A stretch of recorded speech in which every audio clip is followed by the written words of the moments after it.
This is the Solar Type S 1.6 PB. I guess it's one guitar with 6 strings and a poplar burst top. And it's pretty cool. If you're not familiar with this company, they're based in Spain and they're probably best known for being associated with this guy. And I have a story about this guy from a couple years ago at NAMM in California where I ran into him and he definitely thought I was a moron. But more about that later. First things first.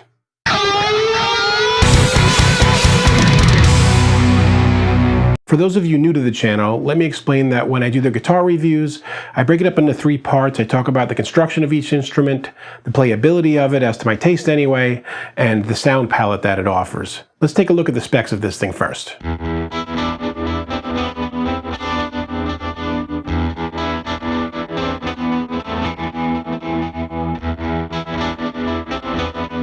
As I mentioned a moment ago, these are produced in Spain, and I'm over in the United States, and I had forgotten one important thing when I went to order it, and I kind of want to share that with you here. Other than converting euro to the US dollar, remember that when you order something from overseas like this, you're going to have to pay customs when it gets here. I almost forgot, and it was a good thing I got a notification on my phone from UPS, and I could pay it right there on the phone. Otherwise, if I wasn't paying attention, it would just sit in customs until somebody else took it home, I guess. I don't know. So anyway, keep an eye on that so you don't end up not getting your guitar, and you got to figure it into your cost too, which for this one, it was about $70 US. So in speaking about the construction of the instrument, we talk about things like fret dressing, if you can drop the action really low and it's going to not buzz out anywhere, meaning that the frets were laid in really nicely and the neck is good and even, quality of the nut, quality of the tuners, if it has good tuning stability through seasons and whatnot. And some of that we can't tell because it's got this cool Evertune bridge on it, and it's going to stay in tune no matter what once you set it up the first time. But I can tell you that the fret dressing is really nice on this. It's not jabbing into my hands like I've had with some guitars that I ordered where I had to get them shaved down right when I got them. The tightness and the quality of the tuners, of course, is very good. I've got no problems with any dirtiness as far as changing sounds and going through the pickup selections and the volume and tone pot. And of course, you got the beautiful neck-through body design. I'll pop a picture up here, which I always find to be a really nice touch when building a guitar. I have a lot of bolt-on necks, but I just kind of prefer that, and I think it's nice craftsmanship when they do that. So all in all, for construction on this thing, it's a great factory guitar, as good as you're going to get out of a factory, and I give it an 8 out of 10.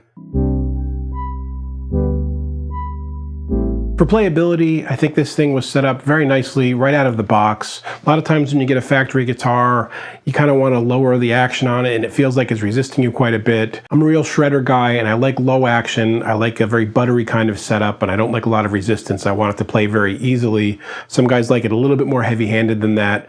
This isn't totally buttery, but it did come out of the box, as I said, pretty well done and easy to play. Now with the Evertune, it's something you have to get used to. Stock, it came where if I bend the notes, nothing would happen. It would just stay in tune no matter what, which is a real weird thing for a guy who plays lead like me. But if you're a rhythm player with a real heavy hand, you might want to leave it just in the stock setting so you never kind of bend it out of tune. If you want to be able to do bends on it, it's really simple. You just turn the tuning peg. It'll go a little ways without doing anything, and then all of a sudden it'll kind of catch and start to go sharp. And it's at that edge of where it just starts to go sharp that you leave it tuned then, and that way when you bend it, it's right at the point where it responds to the bend. And if you need to tune it, you're not actually doing it with the pegs. That's just where you're setting up whether it has float or not. You're going to tune it over here with an Allen wrench. They give you a nice little key that looks like a little guitar, and you turn it into tune over here. And if you need to adjust the intonation, you do that over here as well. It's a different little intonation hole that you put the Allen wrench into. So the one thing I can say is when you are playing it with the Evertune, even with it tuned up to respond to bends, you do have to bend the string a little bit further to get the same amount out of it. You're going to feel like you're doing almost a 1.5 step bend to do a 1-step bend. So it is something that takes a little bit of getting used to. Overall though, I give the playability a solid 8 out of 10. Let's move on to the sound palette. Okay, these are Seymour Duncan pickups. They're listed as Seymour Solar pickups. I guess it's something they make specifically for them.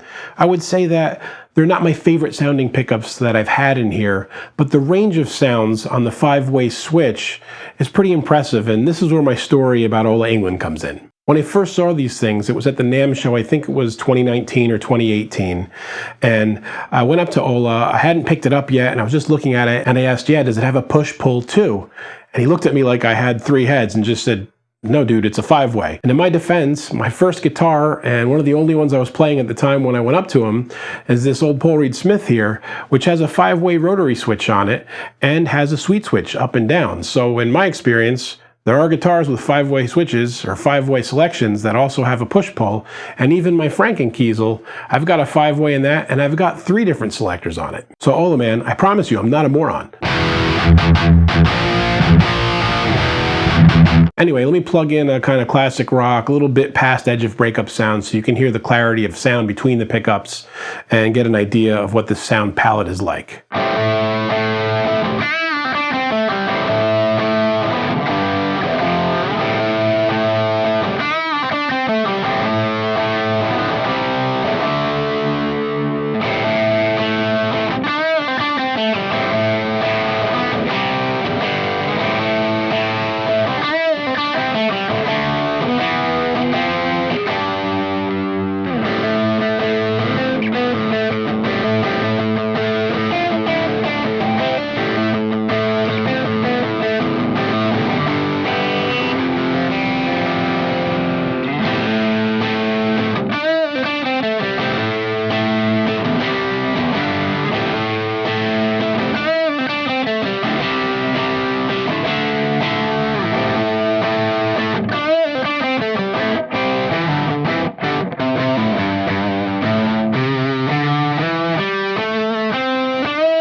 Pretty good range of sounds, wouldn't you say?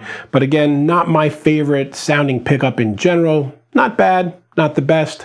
I give this sound score of 7 out of 10. So I think this is a really solid entry into factory-built guitars in this price range. It sure looks gorgeous, and the Evertune is a really neat thing to have, especially if you're a touring musician and you're going through all kinds of climate changes and whatnot. To be able to pick it up and know that it's always going to be in tune is a really cool thing. So in this price range, what it's competing against, I don't think it stands out head over heels above anything, but it's certainly not lagging behind either. If you love the way it looks and you like the idea of an Evertune, you're definitely going to be happy if you buy one of these. And that's pretty much all I have to say about that, guys. If you have any questions or comments, leave them below, and I'll get back to you as soon as I can. And until next time, keep making great music. Hey friends, don't forget to subscribe and turn on notifications. It makes the whole world better.